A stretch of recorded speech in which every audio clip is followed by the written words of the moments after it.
Naging first time mo rin bang maging OFW? Mga experience na nangyari sa iyo sa loob ng 2 taon sa iyong pag-abroad. Yung experience na 2 taon mong hindi nakasama ang iyong pamilya. Experience mo sa mga taong nasa lamuha mo sa ibang lugar. Mga experience na hindi mo malilimutan sa tanang ng buhay mo.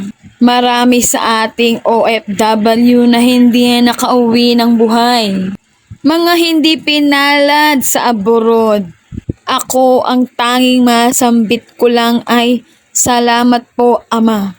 Dahil sa mga panahon yun ay isa lang ang ating kasama at yun ay yung nasa taas lamang.